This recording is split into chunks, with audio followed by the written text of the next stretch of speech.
The day I retired, I thought I would receive congratulations from my son. Instead, he threw it right in my face. This house won't feed another useless mouth. Then he forced me to become a janitor, right inside the very company I co-founded. They thought I was just a worthless old man, but only a few days later, they were on their knees before the truth, while the entire company stood and applauded. Before I tell you the reversal that left the whole hall stunned, please hit subscribe, turn on the notification bell, and comment to let me know where you are listening from. Your support is the only strength that allows me to continue exposing family secrets that many want to keep buried. The antique wall clock ticked steadily, blending with the faint clinking of knives and forks on the polished oak table. The Queen Anne villa, where I had moved in with my son after my wife passed, gleamed under the crystal chandelier. The dining table was set simply: a tray of roasted salmon, a plate of arugula salad, and a cheap bottle of red wine that Sophie, my daughter-in-law, always called just for form's sake. I pulled out the chair, sat down at my familiar spot at the head of the table, trying to hide the nervousness in my chest. For 42 years, I had never missed a single day at the machine shop. Today, for the first time, I could say I was truly retired. I wanted to share this news with my family, not to be praised, only to receive a warm glance, a small word of congratulations.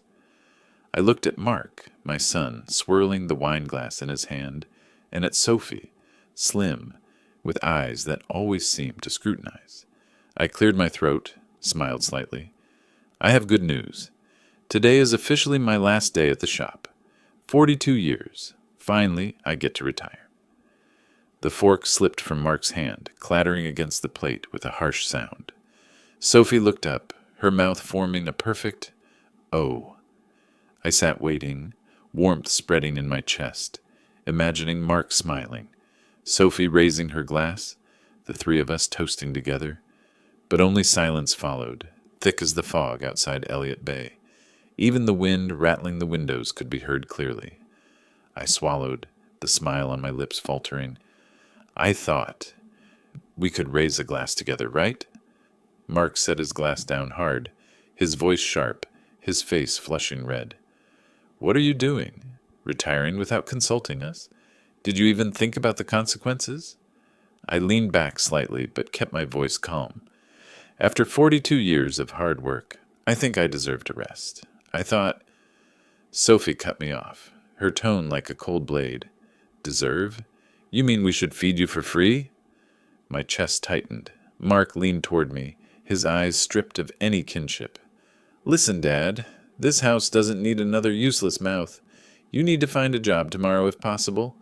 Flipping burgers, cleaning floors, anything, as long as you don't sit here leeching off my paycheck. Sophie smirked, her voice dripping with mockery. You're not even 90.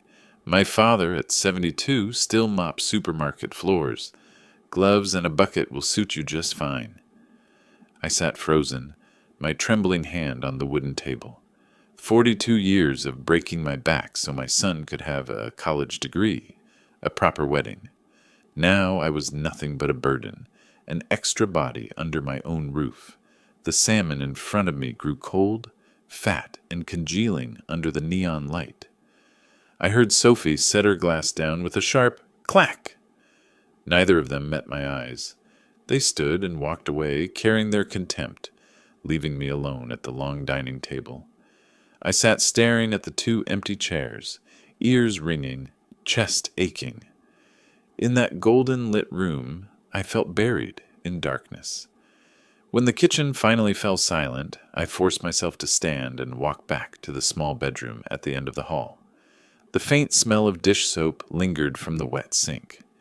Each step felt like lead, as though a lifetime of sacrifice had condensed into one invisible weight pressing down on my back. Closing the door, I sank onto the bed. My heart pounded. In my head, Mark's words echoed like a drumbeat. No more useless mouths. I knew from that moment my life would never be the same. That night, the villa was silent as a tomb, broken only by the wind from Elliott Bay whistling through the cracks, rattling the roof tiles. I lay on the narrow bed at the end of the hall, eyes wide open, staring at the ceiling stained by the yellow glow of the bulb. Sleep was impossible. My mind replayed the words, "No more useless mouths." I turned, pressing my face against the thin wall separating my room from Mark and Sophie's. At first, only muffled whispers, mixed with the rustling of blankets. I held my breath, straining to listen. Mark's voice came through tight with anger. "Does he think he can just sit around? He's retired, so what does he eat? I can't support all three of us forever." I closed my eyes, chest heavy, still trying to believe he was just venting. Then Sophie's voice, clear, deliberate, chilled me to the bone. "If he refuses to work, it's simple. We keep his pension and find a cheap nursing home to dump him in. I won't spend my life carrying a useless man." The room spun. I clenched the bedsheet, knuckles white. My heart pounded like a hammer against my ribs. When did I, a father who had spent nearly my entire life paving the way for my son's education and career, become useless in their eyes? Mark answered, voice low but firm. "That's a good idea. The pension isn't much, but it's enough for a home. Better that than letting him drain more money from this house." I opened my eyes, watching streaks of headlights slash across the ceiling like knives. Every word from the other side pierced me. The faint hope that my son was only hot-headed shattered. The truth was clear. They had planned to erase me from their lives. Sophie chuckled dryly. "Exactly, just 1 week. If he doesn't get a job, we'll show him his real place." Mark sighed, weary. "Yeah, 1 week. That's it." Silence followed. Only my clock ticked, pounding each second of humiliation deeper. I lay motionless, eyes wide, fury roiling inside. Part of me wanted to storm in, scream, and ask if they'd forgotten how I broke my back, so Mark could attend the University of Washington with tuition of $78,000. Did they forget the wedding at Ballard Hall, where I quietly added $12,000 more to cover the shortfall, so Sophie could have her dream white dress? But I didn't move. I knew no apology would come. I understood. In their eyes, I was no longer a father, only a burden to discard. Tears welled, but I swallowed them back. In that moment, amid crushing pain, something else stirred, a cold anger, silent and steely. If they thought I was finished, that I would sit and wait to be discarded, they were wrong. I turned quietly, staring into the dark corner of the room, letting old memories flood back. Perhaps it was time, after all these years of hiding, to show them the real Henry Lawson. The next morning, as Seattle's sunlight slipped through the worn curtains, I still lay on the bed, eyes fixed on the faded wooden ceiling.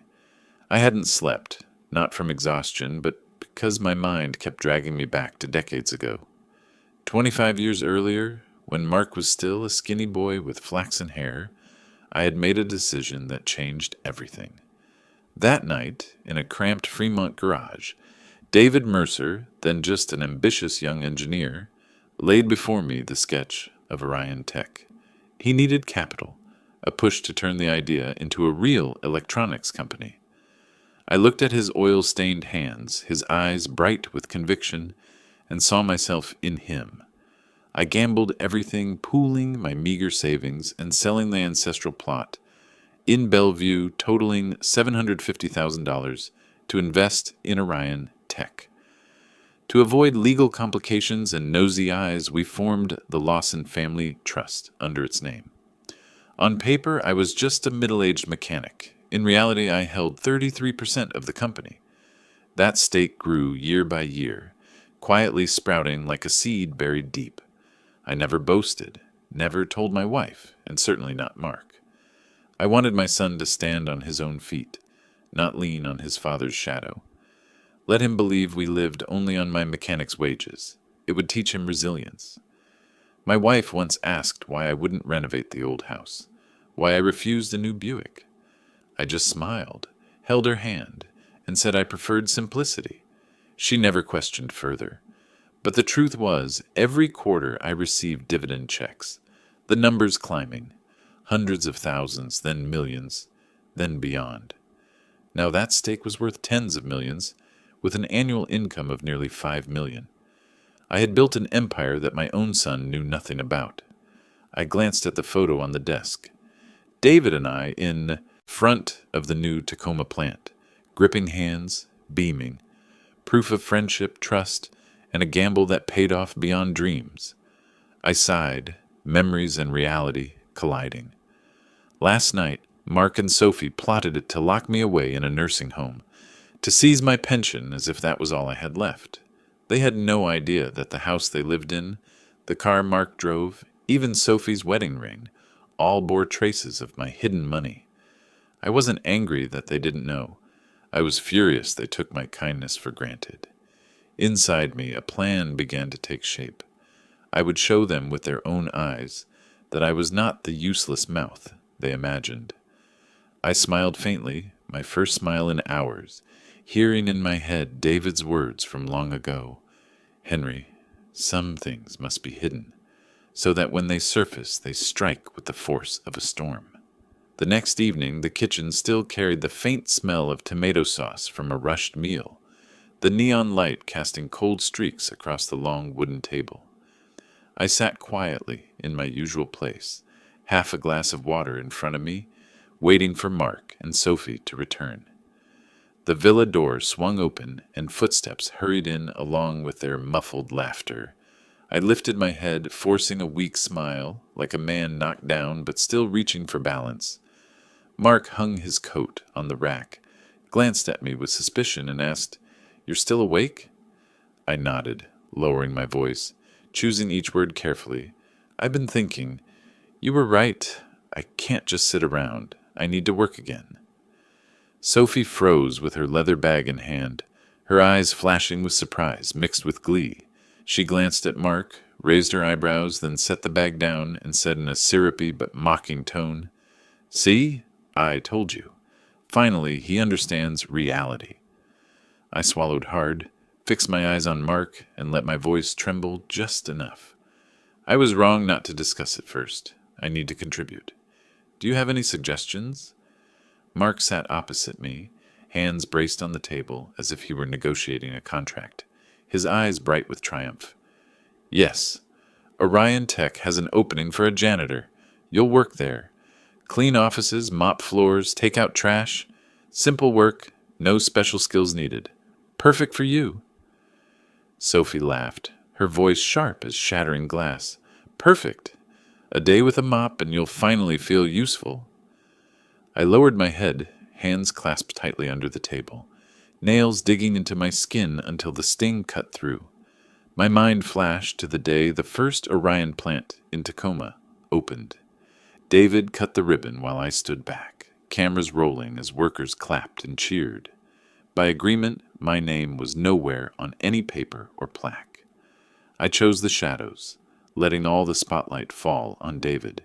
Even the workers, engineers, and investors only knew him, never realizing that a third of the company came from the land I had sold to fund it.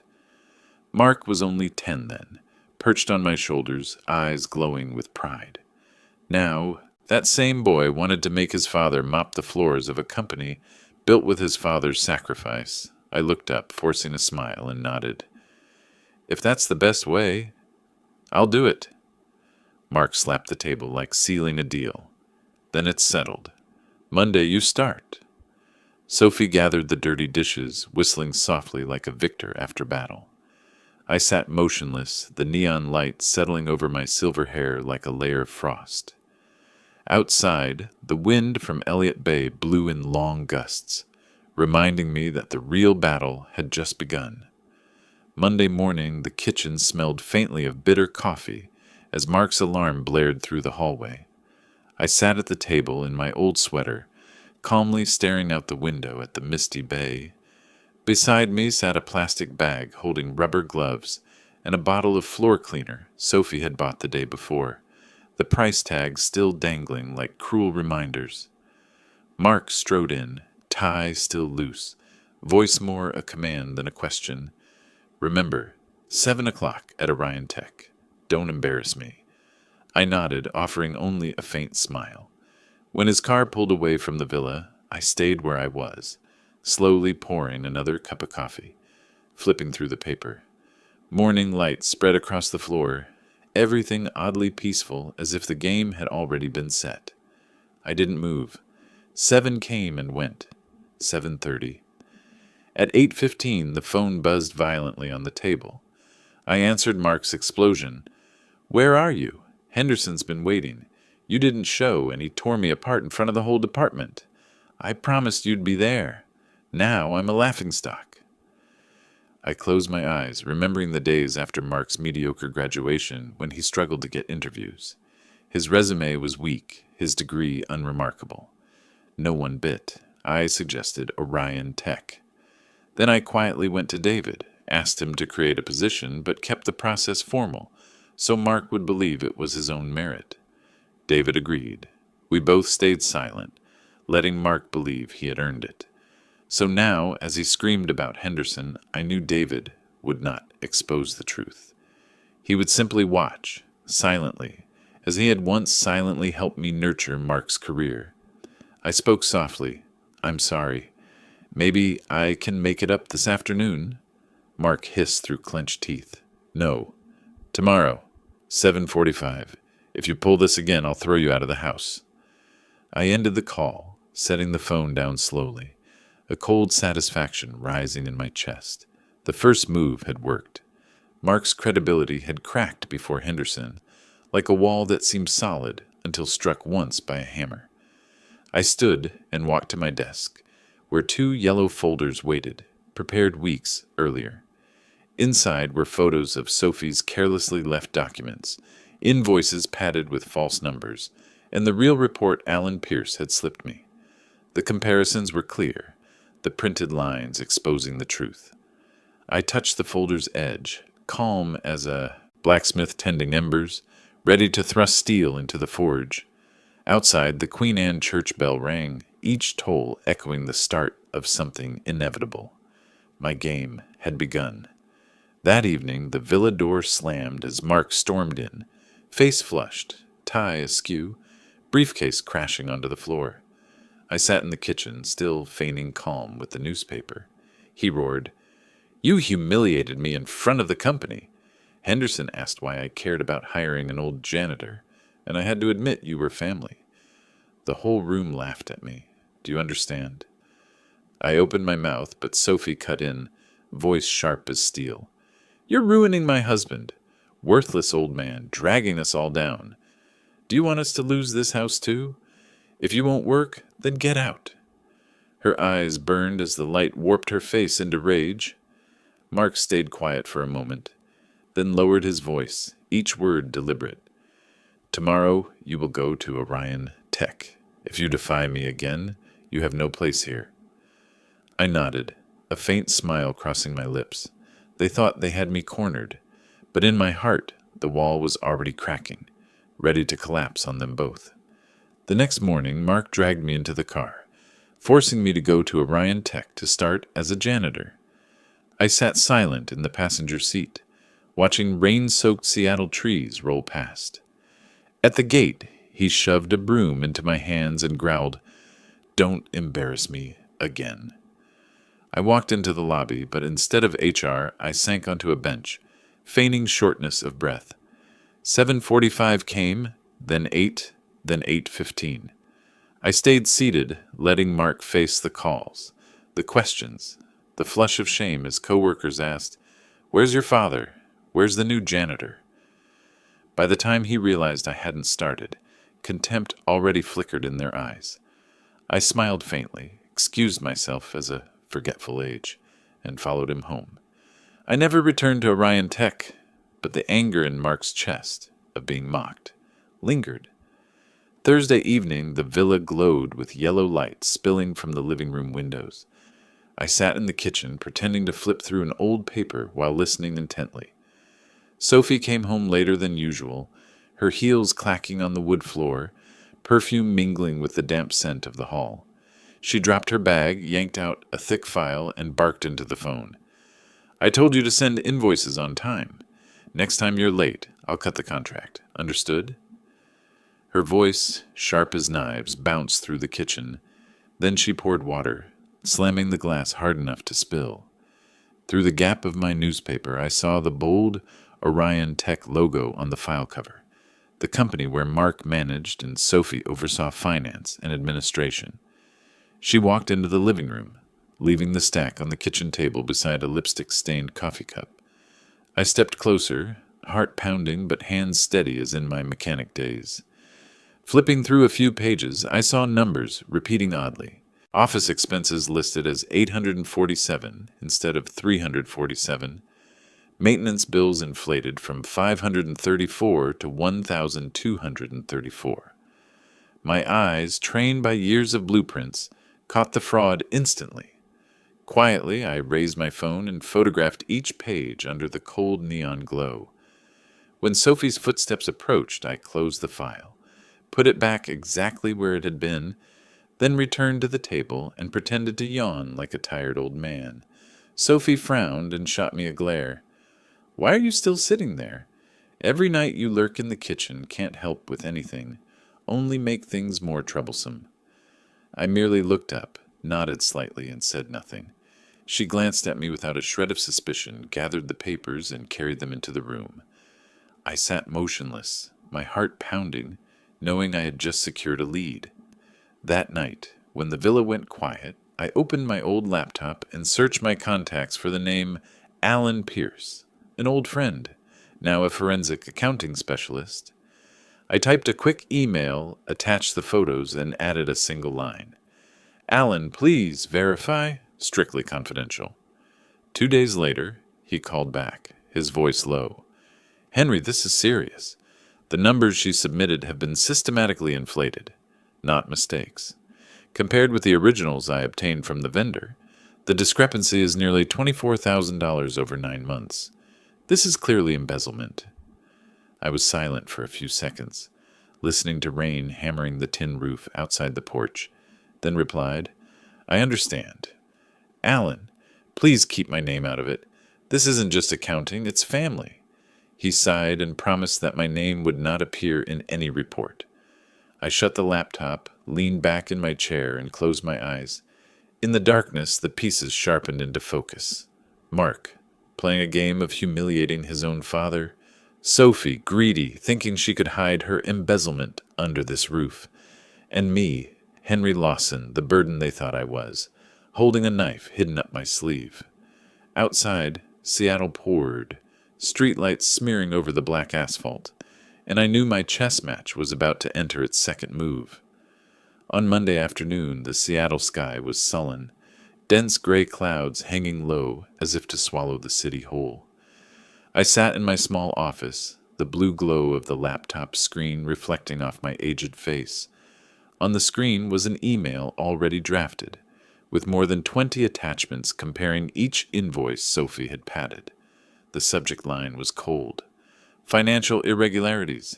Immediate attention." Recipient: Edward Henderson, Chief Executive Officer of Orion Tech, the company where Mark was a manager and Sophie oversaw finance and administration. I typed slowly, each word like a needle prick. "Dear Mr. Henderson, I am writing to warn of serious discrepancies in expense reports submitted by Sophie Lawson.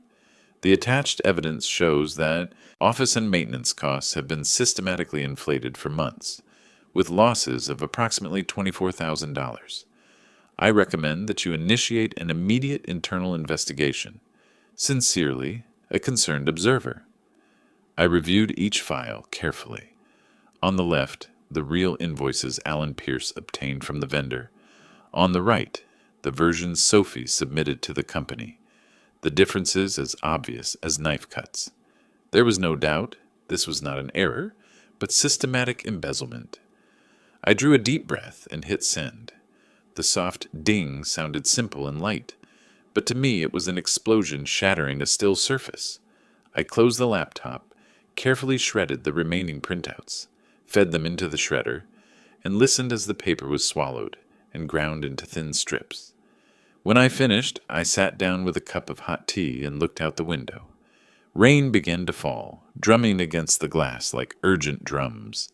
I knew that within hours Sophie's world would tilt, and so it did. At 6:45 p.m. that evening, the villa door swung open and Sophie entered, looking nothing like her usual self. Mascara streaked in smudges, eyes red and swollen, hair fallen from its neat bun. She threw her bag onto a chair and collapsed onto the sofa like someone just escaped an accident.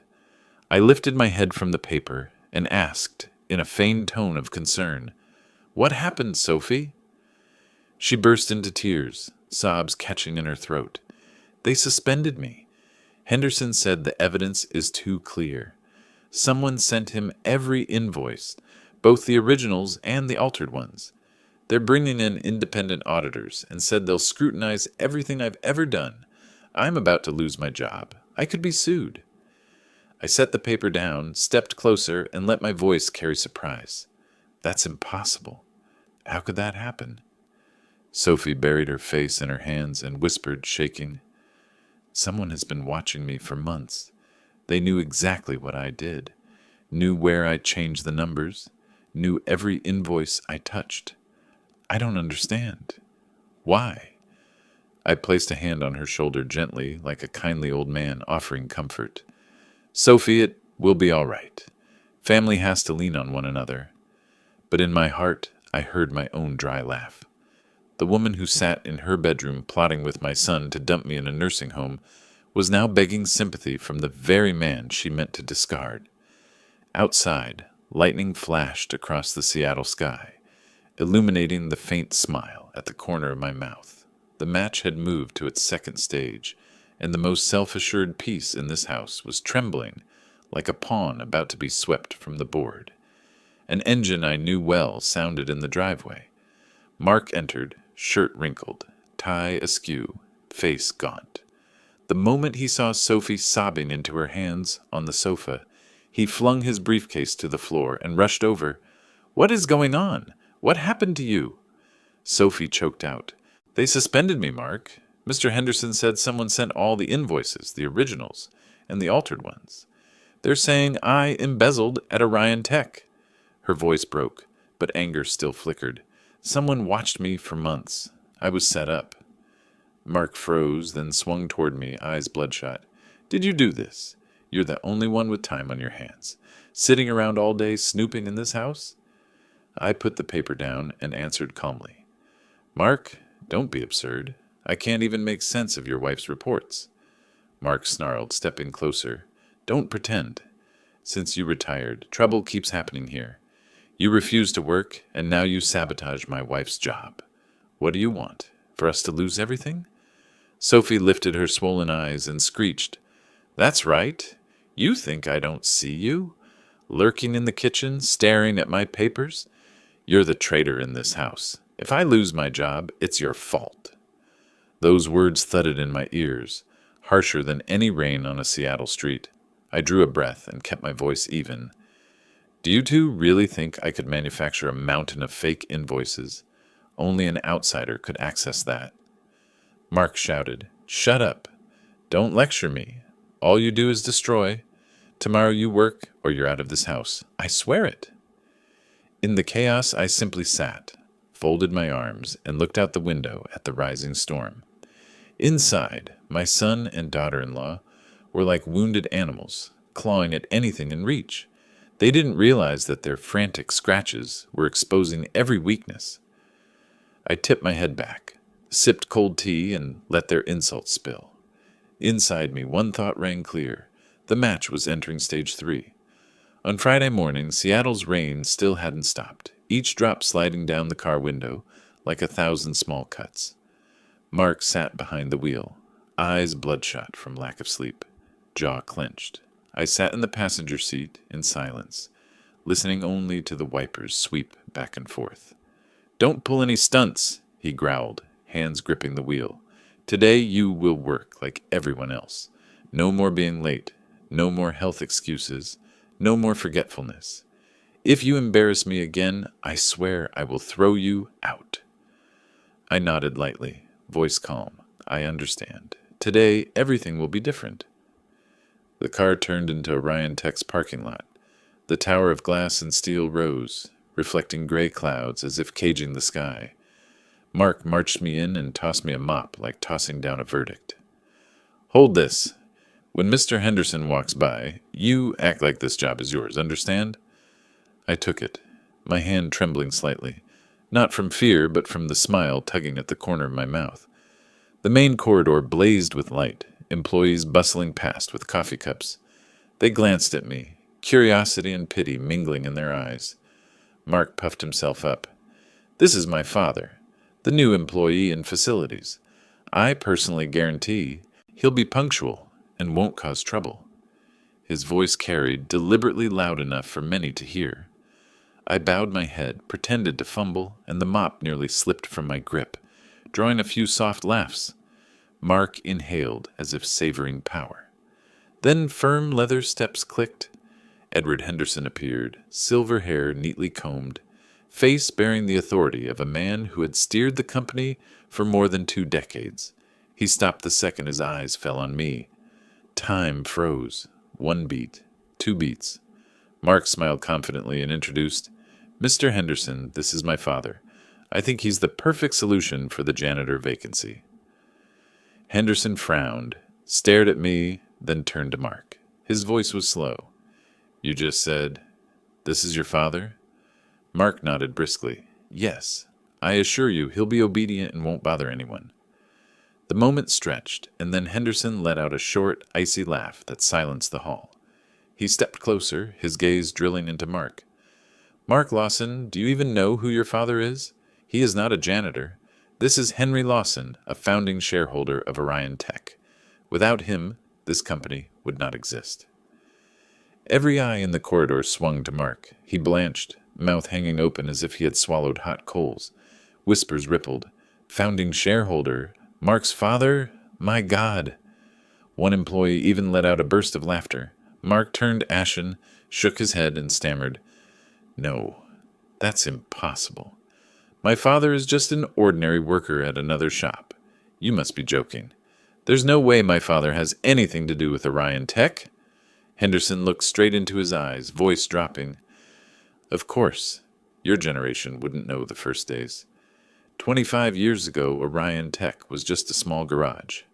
Back then, Henry Lawson believed, put in capital, and helped to turn it into what it is today. He chose to stay behind the scenes, not to show off, so few people mention him. But over the past few days, I've heard plenty around the company that you often mention and insult your father. I will not remain silent. You need to know the truth and know whom you just brought here, with a mop in his hands. The words landed like a hammer, the corridor buzzing with whispers, some employees covering their mouths, others staring at Mark with contempt.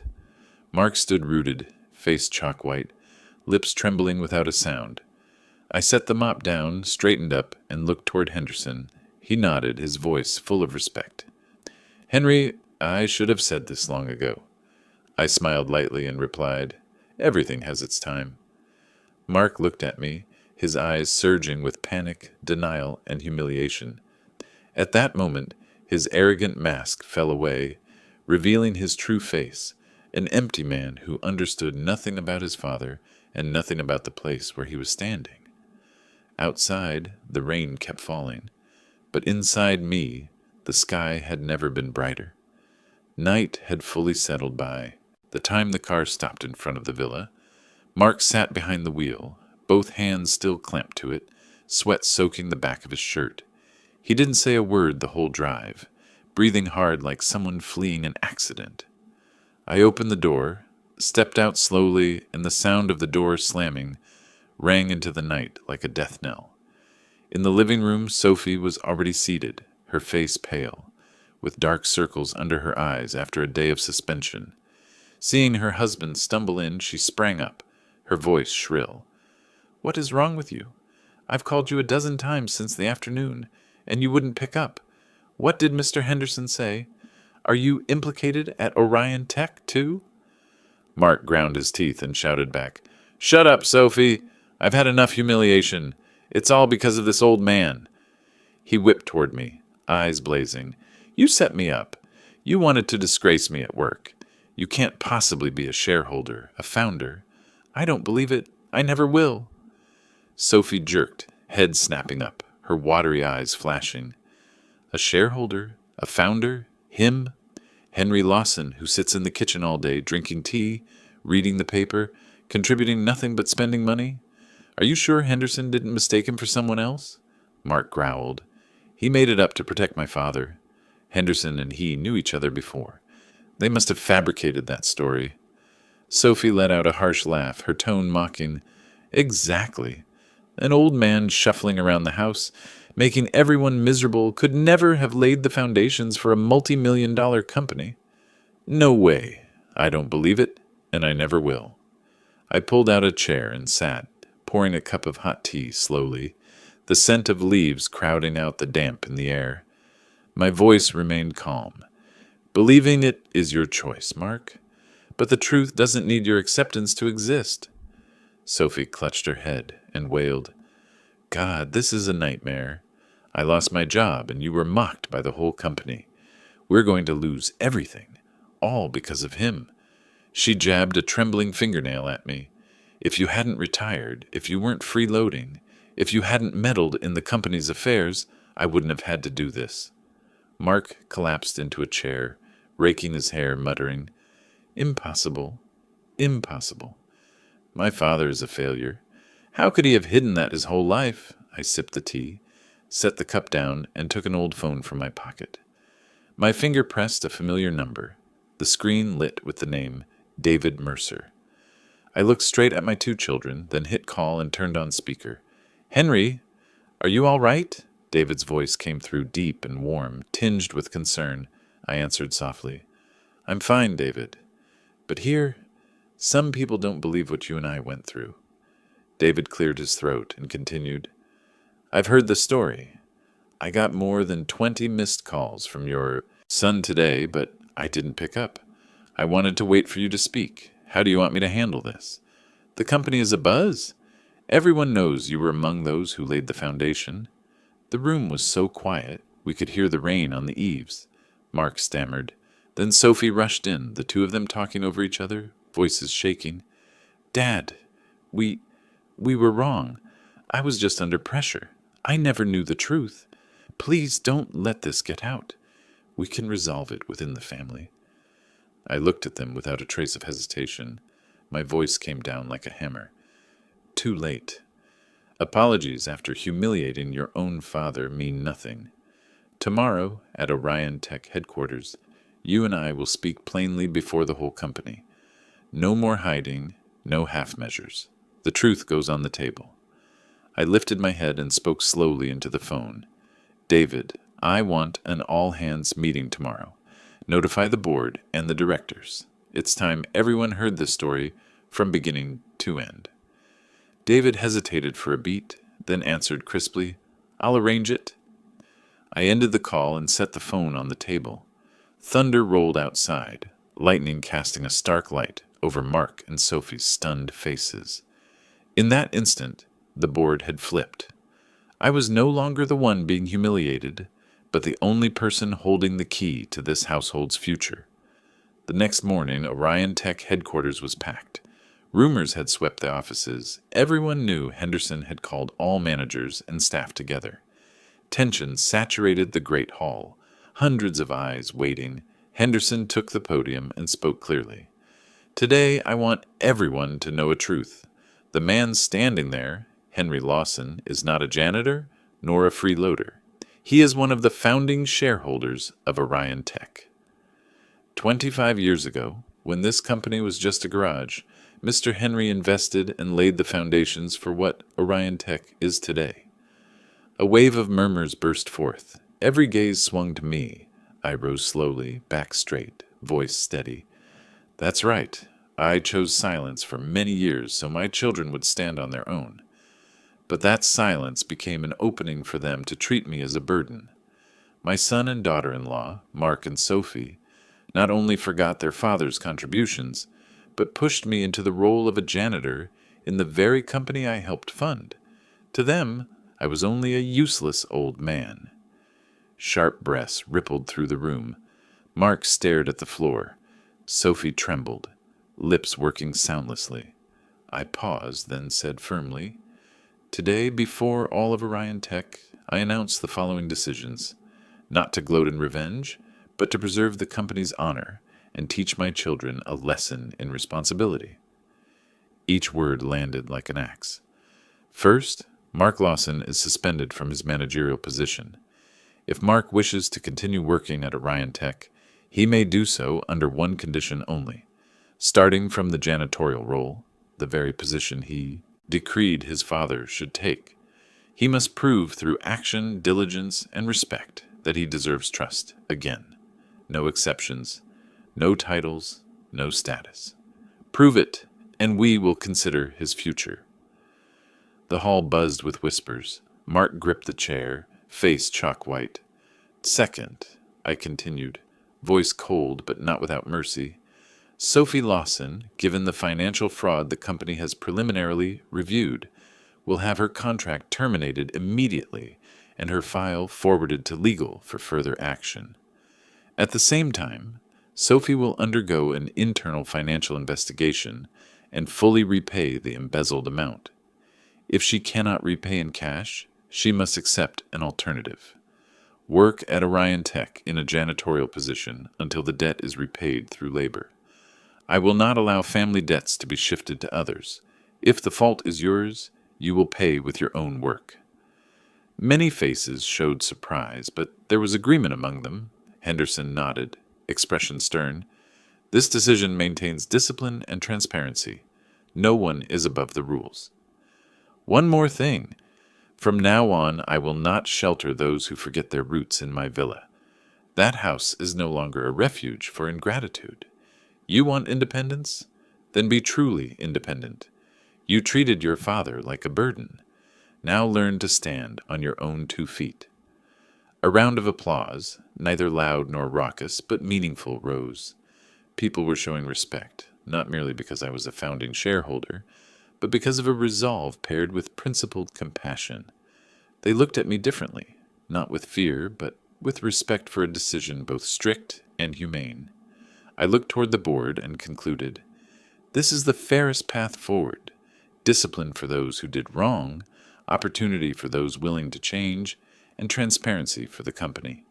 Orion Tech was built on hard work and honor, not on the schemes of family members. Henderson rose, scanning the room, his voice firm. We will begin the necessary steps immediately: suspension, investigation, and full disclosure in the spirit of transparency. Thank you, Mr. Henry, for speaking up. As I returned to my seat, many employees watched. Some bowed slightly with respect. Others whispered to one another. A few managers came to shake my hand, murmuring, "A just decision, but filled with humanity, Mr. Henry."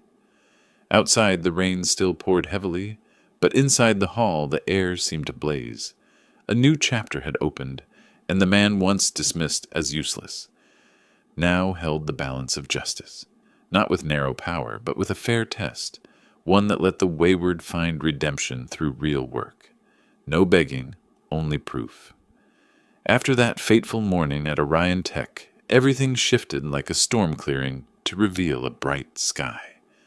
News spread throughout the company, from the basement to the boardroom. No one whispered, "Freeloader, old man," anymore. Instead, their eyes carried respect and a hint of shame for ever thinking otherwise. Mark bowed his head and accepted the decision.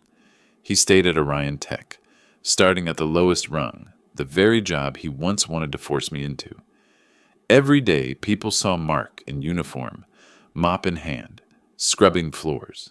Colleagues who once deferred to him as a manager now looked at him differently, not with disdain nor yet respect, but with quiet observation, waiting to see if he could truly change. Sophie, however, lacked the strength to continue. The shame from that meeting was a blade in her pride. Forced to repay the embezzled money, she scrambled to borrow. On her last day at Orion Tech, she didn't dare look at anyone. Head down, clutching a cardboard box of belongings, she left. In people's eyes, she was no longer the arrogant woman who plotted to put her father-in-law in a nursing home, but someone fallen, staggering under her own consequences. They both moved out of the villa. That door closed to them. Yet as a father, though betrayed and humiliated, I did not lock it forever. I left a path open, for in a parent's eyes, children are still children, no matter how grown. I didn't need them to kneel or beg immediately. All I wanted was that one day they might admit their wrongs, change, and truly grow from their stumbles. In the days that followed, the large villa returned to a quiet I hadn't known in years. I brewed tea, read the paper, and walked in the garden each morning. Sometimes Orion Tech employees stopped by, calling me founder, with eyes full of respect. I only smiled, for that title mattered less than the peace I felt inside. Outside, Seattle's skies still swung between rain and shine, but within I had regained calm. The game of power was over. I was no longer anyone's burden, but simply Henry Lawson, a father who had fulfilled his duty, teaching his children a hard but lasting lesson about gratitude, respect, and the value of truth. If you've ever witnessed family tragedies like mine, leave a comment and share. And don't forget to subscribe and turn on notifications so you won't miss the bitter reversals yet filled with justice. Your support is the only reason I can continue to reveal the secrets many families want to keep hidden.